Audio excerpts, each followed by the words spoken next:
Why am I an agnostic? You start with any question, and whatever the answer is, you ask why, or whatever the answer to that is, you ask why. You just keep asking why, like a 4-year-old, and pretty soon the answer is I don't know. And not only I don't know, but nobody knows. I'll give you an example. Why is the sky blue? We've all asked this question as little kids. Mommy, Daddy, why is the sky blue? And they say, well, the air scatters the blue light from the sun, and that's why the sky is blue. So let's ask why to that. Why does the air scatter the blue light? And it turns out that in physics, there are these equations called Rayleigh scattering, and they describe the deflection of photons, which are particles of light from the sun, off of the atoms, the nitrogen. Actually, it turns out our atmosphere is made mostly of nitrogen. And in these equations, the wavelength of light, which corresponds to the color, is taken to the inverse fourth power, and that is why the angle of deflection varies depending on the color, and why the blue is scattered more than the other colors. So now we can just ask the same question again. Why? Why are the Rayleigh scattering equations true? And it turns out that in quantum physics, there are these equations that very accurately describe the behavior of electrons and photons. And the Rayleigh equations are just a simple special case where you have a particle of light hitting a spherical object, such as a nitrogen atom. But the equations in quantum physics can describe what happens when light interacts with any complicated molecule of any shape. The electrons can be anywhere, they can be in any orbitals, anywhere around the molecule. And in fact, we now know that electrons, they don't actually orbit the nucleus of atoms or the nuclei in molecules. Electrons are actually these little wave things, just like photons. A photon is a particle of light, but it's also a wave, and that's why it has a wavelength, and that's why it has a color. The color corresponds to the wavelength. Well, electrons are the same way, so they occupy these probability clouds around the nuclei of atoms. So then we can ask the same question again. Why are the equations of quantum physics true? And here is where I just have to punt and say, I don't know. For example, quantum physics tells us that protons and neutrons are made out of quarks. But why is that? I have no idea. I don't know why quarks even exist. I know that they exist. We know they exist because we can see them in atom smashers. I personally haven't seen them, but if I had a few $1 billion, I could build myself my own atom smasher and I could look and see quarks. But I don't know why they exist.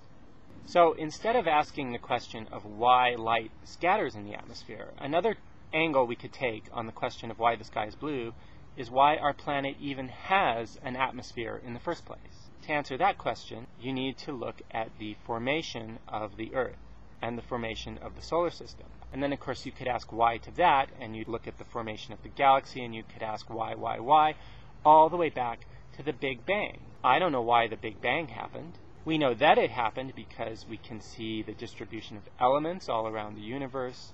We can see the cosmic background radiation that's left over from the Big Bang. And we can see the expansion of the universe. We can see the redshift in the light from distant galaxies, indicating that they're moving away from us. If you just run the clock backward, you can see that everything must have started in a big bang. But I don't know why the Big Bang happened. And nobody knows why it happened. Nobody knows what caused the Big Bang to happen. Another thing that you could do is you could ask why our eyes see the color blue. And here you're asking questions about biology and evolution and how we came to be the way we are and why we experience that particular wavelength of light as blue. You could ask, for example, why we don't see ultraviolet. There are a lot of species on this planet that see ultraviolet light, many insect species, for example. So basically, no matter what question you start with, if you ask why, and you keep asking why, you ask why, very quickly the answer is, I don't know, and nobody knows. Given that that's the case, I don't see how me or anybody could claim to know the answers to the ultimate questions of our existence. I don't know why the Big Bang happened. I don't know why I exist. I don't know why you exist. I don't know why this planet exists. I don't know what happens after we die. I don't know what I'm going to experience after I die. I don't know how anybody could know. I know what happens to the body, to the brain, when you die. They throw you in a hole in the ground, and you rot, and your body and your brain get eaten up by bacteria, and it's really gross if you think about it. So don't think about it too much, because that's not what the question's really all about. What the question is really all about is, what do we experience when we die? It's a question about the nature of consciousness. It's a question about what philosophers call qualia. And because science hasn't figured out consciousness, science really has nothing to say about the question of consciousness, we don't really know. We can't answer this question of what happens after we die. Now, I have to tell you, I can't believe something simply because believing it would make me feel good. I would love to believe that there's a heaven and that I'm going to go there after I die. It would make me feel really good, but I can't believe that just because it would make me feel good. There needs to be more substantive evidence. I really need answers to these questions. If I knew the answers to these questions, it would dramatically change how I live my life. I might live my life in a completely different way. It's very important because when you think about it, if I'm lucky, I'm going to be alive for, let's say, 100 years, but I'm going to be dead for maybe 50 billion years, or however long this universe manages to keep going. I'm going to be dead a lot longer than I'm alive. So if anything I can do while I'm alive is going to affect the 50 billion years that I'm dead, I really want to know that. And it might really change how I live my life. But just because I really desperately need the answers to these questions doesn't make the answers exist. So that's basically it. That's why I'm an agnostic. I don't know the answers to the ultimate questions of the universe. I don't know why that dog keeps barking.